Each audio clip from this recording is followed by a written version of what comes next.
Olá, vamos começar agora a nossa quarta aula, em que eu quero te dizer que eu já sei por que você está aqui.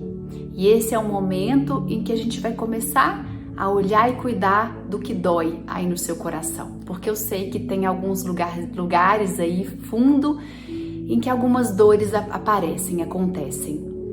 Eu já sei por que você está aqui.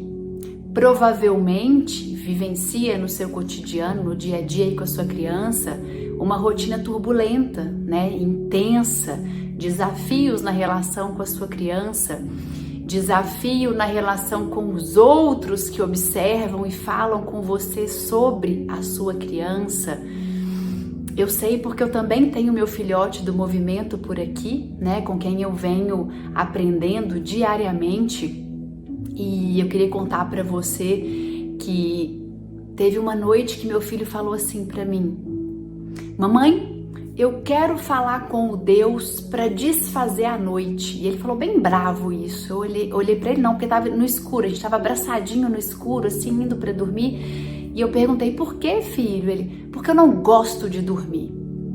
O Ian, meu filhotinho, que hoje tá com 3 anos, ele resiste até o último minuto para se entregar para o descanso. Acorda entre 5 e 5 e meia da manhã já gritando: mamãe, tá de dia! E eu com aquela sensação de areia nos olhos, às vezes bate um desespero, eu falo: nossa, eu falo baixinho: não, filho, tá de noitão ainda, pode dormir mais. Mas sedento por vida, por movimento, pelo dia como ele é, já tá pronto para a vida. E com ele eu fui sendo apresentada a um mundo bem diferente do que até então eu estava acostumada. Eu também tenho a Mel, minha primeira filha, que hoje está com 7 anos, que é uma criança com outro perfil, com outro temperamento, com outras demandas, com outras, possibilidades. Mas com o Ian eu fui sendo apresentada a um mundo diferente. Eu sempre falo que ele não começou a andar, ele começou a correr. Eu não lembro qual que é a sensação de passear com ele num carrinho de bebê, porque ele nunca se satisfez dentro de um. A gente colocava ele no carrinho, ele chorava, a não ser quando era recém-nascido. Aí sim ele ficava no carrinho. Mas ainda bebê pequenininho de colo, ele queria o colo, ele queria olhar pra frente, ele queria desbravar, jogava o corpinho na direção que os seus olhos tinham curiosidade de ver. E com ele eu entendi visceralmente o que eu escutava das mães que me procuravam no consultório para contar dos desafios que elas tinham no dia a dia com os próprios filhos, que não eram bem como as outras crianças e que sempre escutavam coisas do tipo: mas esse menino não para nunca, tá ligado no 220? Como você aguenta? Isso não é normal. Já pensou em levar algum profissional para dar um jeito nisso? E provavelmente são falas que você já escutou sobre a sua criança, ou que você mesmo já disse para você: será que não tem alguma coisa de errado com essa criança? Porque olha só, todo mundo senta à mesa e almoça lindamente, e o meu filho... E eu queria contar para você que eu, Cecília, tenho uma criança do movimento aqui em casa. O Ian, meu filho, que hoje está com 3 anos, é aquela criança que aos olhos críticos dos adultos não para, é aquela criança que quando senta à mesa para almoçar, dá 2 colheradas, corre em volta da mesa, senta de novo. É aquela criança que quando vai assistir TV, tá pulando no sofá, dando cambalhota, rodopiando pela sala. É aquela criança que quando vai brincar com terra, com tinta, precisa pegar, passar no corpo, sentir o cheiro, passar às vezes no rosto. É aquela criança que tem brincadeiras mais intensas e mais desafiantes do ponto de vista corporal. E eu venho aprendendo, venho entendendo como é lidar com um filho, criança do movimento. Porque há muitos anos eu trabalho com crianças. Então, tem mais de 20 anos que eu trabalho com crianças. Comecei na escola dos meus avós, uma escola de educação infantil, que tinha criança, seus interesses e necessidades como centrais na proposta pedagógica. Então a gente recebia muita criança que era agitada demais, que tinha sido convidada a se retirar de outras escolas e iam para lá, para a Escola Eduque, e eu estava lá ajudando a minha avó a cuidar dessas crianças, aprendendo com a minha avó. E no consultório, quando comecei a atender crianças, lá em 2002, comecei a atender crianças no meu consultório de psicologia, recebia e ainda recebo muitas crianças que são agitadas demais. E quando eu vou ver, quando eu vou escutar, quando eu vou brincar, eu percebo que não tem nenhum problema naquilo ali, não diz de nenhum transtorno, de nenhuma patologia, é só uma criança sedenta por movimento, por experimentação, assim como tem crianças sedentas por livros, tem crianças sedentas por música, por outras experimentações. Então, eu sei a dor que te toca, eu sei as questões que podem ter vindo aí no seu coração, que às vezes vem mesmo, né? E provavelmente você já se perguntou, né? Mas por que o meu filho não fica quietinho como as outras crianças, né? O que eu fiz de errado para ele ser assim ou para ela ser assim? Será que eu descuidei de alguma coisa na gravidez? Será que foi aquelas taças de vinho que eu tomei? Uma vez uma mãe no consultório chorando muito falou: Cecília, eu tomava umas taças de vinho, eu achava que não tinha problema, hoje eu fico me perguntando, será que é isso? E eu queria te contar que não é isso, né? Será que o meu filho é assim porque eu estava muito nervosa nos primeiros meses da gravidez, os primeiros meses depois que ele nasceu? E o que eu queria te contar nesse momento aqui, nessa aula, nesse encontro, é que tá tudo bem você sentir isso que vem no seu coração. Não é para esconder, não é para abafar. Esse seu sentir, ele é muito genuíno. E se ele vem forte assim, tem um motivo, né? A gente vive num contexto social e cultural que valoriza um perfil específico de criança, que valoriza e espera um perfil específico de criança. É aquela criança que a gente, né, fala, a gente brinca assim, aquela criança ideal, né? Como seria essa criança ideal? E quando os nossos filhos nascem, a gente se depara não com aquela criança ideal, mas com aquela criança real, né? Que chora, que a gente fala e não escuta tão bem. A gente falava que na nossa casa não ia ter birra, que absurdo a filha do vizinho fazendo aquela birra. Quando for o meu filho não vai ter nada disso. O seu filho nasce, você olha para o seu teto e vê que ele é de vidro, porque tem birra, tem choro. Você fica às vezes sem saber como conduzir, sem saber como fazer a sua criança te escutar, sem saber como acessá-la. E essa sua angústia, essa sua dúvida, esse seu medo, essa sua tristeza, sua frustração, tem um lugar de existir, precisam ser cuidadas, validadas e escutadas, né? Então, nesse momento, aproveita o seu caderninho aí e te convido a escrever, né? O que é que vem, que sentimentos que já vieram em relação à sua criança, como ela é, com a movimentação que ela traz, com a necessidade que ela traz no dia a dia. Cecília, eu sinto raiva, eu fico exausta, eu tenho preguiça, eu tenho medo, como que o meu filho vai ser lá na frente, que as pessoas têm falado, já escutei muito isso das mães que me procuram, eu escuto das pessoas que o seu filho lá na frente você não vai conseguir controlar, vai ser aquela criança que vai fazer tudo e você não vai conseguir colocar nenhum tipo de limite. Então, agora, nesse momento, eu te convido, a gente vai fazer o nosso segundo mergulho aqui, já emendado nessa aula, nesse encontro, que você feche os seus olhos, mais uma vez, coloca as suas mãos no seu coração, inspira bem profundo pelo nariz, expira pela boca e só presta atenção em como você está se sentindo depois de escutar o que eu trago aqui para você. Aonde tocou? O que veio? E eu te faço um convite para mais um exercício interno. Você pode continuar de olhos fechados. E primeiro só sente o que vem.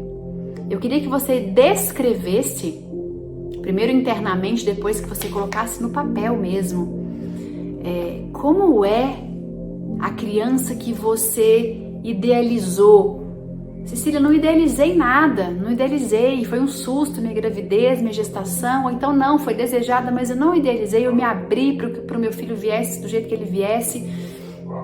Ainda assim, faz um esforço para pensar, para sentir e depois escrever como é a criança ideal no seu coração. Ninguém vai ler o que você vai escrever, sabe? E se fica difícil trazer para a palavra isso, eu vou pintar um cenário aqui. Você está no encontro onde está a sua família e amigos. E na sua família você tem primos, irmãos, que têm filhos pequenos da idade do seu filhote. Seus amigos também estão ali com os filhos pequenos da idade do seu filhote. Como é que você adoraria que a sua criança estivesse nesses encontros? Como você adoraria que ela se comportasse? Quem é esse filho ideal, essa criança ideal? Pode parecer bobagem isso que eu trago para você, mas é tão importante você tomar consciência das suas expectativas, das suas idealizações, porque a verdade é que todos nós temos, porque o nosso contexto social e cultural, ele valoriza alguns comportamentos, ele valoriza um tipo específico de temperamento, ele valoriza uma forma de estar na relação com o outro. E eu me atrevo a dizer, agora você pode até abrir os seus olhos aqui, eu me atrevo a dizer que a criança ideal, o filho ideal, que às vezes você nem tinha tomado consciência, mas ele é mais ou menos assim, eu escrevi aqui. É uma criança sorridente, bem-humorada, que vai bem com todo mundo, sociável. O que perguntam, ela prontamente responde, olhando nos olhos de preferência. É aquela criança que escuta os adultos e obedece. É aquela criança que faz o que tem que ser feito na hora que tem que ser feito, brinca na hora de brincar, senta e se concentra na hora das refeições. Então, se é um almoço em família, com amigos, é aquela criança que senta, espera, aí tem um pratinho na frente dela, ela come tudo, só quando termina ela levanta, os adultos chegam para abraçar, para cumprimentar, ela abraça, cumprimenta, as pessoas perguntam, como você chama? Ela olha nos olhos e responde, como a sua professora chama? Qual é o nome da sua escola? Ela olha e responde, quando vai embora ela abraça, tchau, dá um beijo. É aquela criança que tem outras crianças e ela já chega brincando, empresta o brinquedo para o outro quando o outro pede. É aquela criança que se concentra na hora da aula, da leitura e por aí vai. Sente no seu coração se não faz sentido isso que eu trago. E você provavelmente, antes de ter o seu filhote, idealizou e criou expectativas internamente, porque isso é muito do humano. Uma mãe cria expectativas, um pai cria expectativas. Eu, Cecília, criei muitas expectativas, especialmente em relação a Mel, minha primeira filha.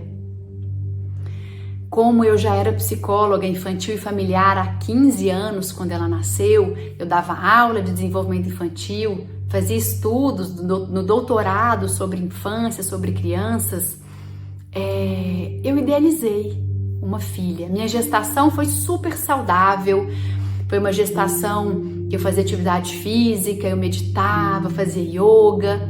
Minha filha nasceu num parto natural na água, maravilhoso.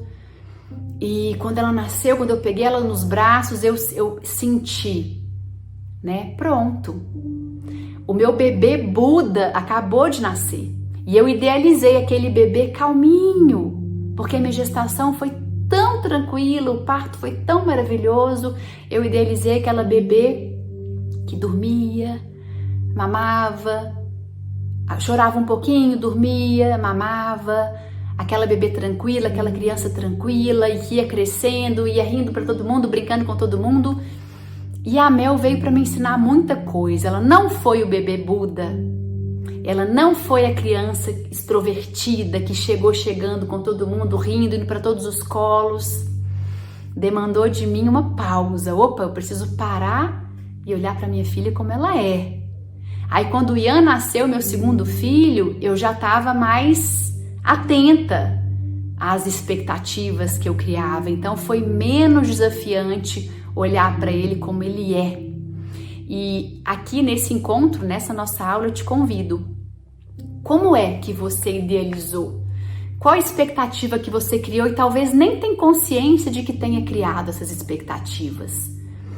Você provavelmente idealizou alguma coisa e aí seu filhote nasceu e veio aquela caixinha de surpresa.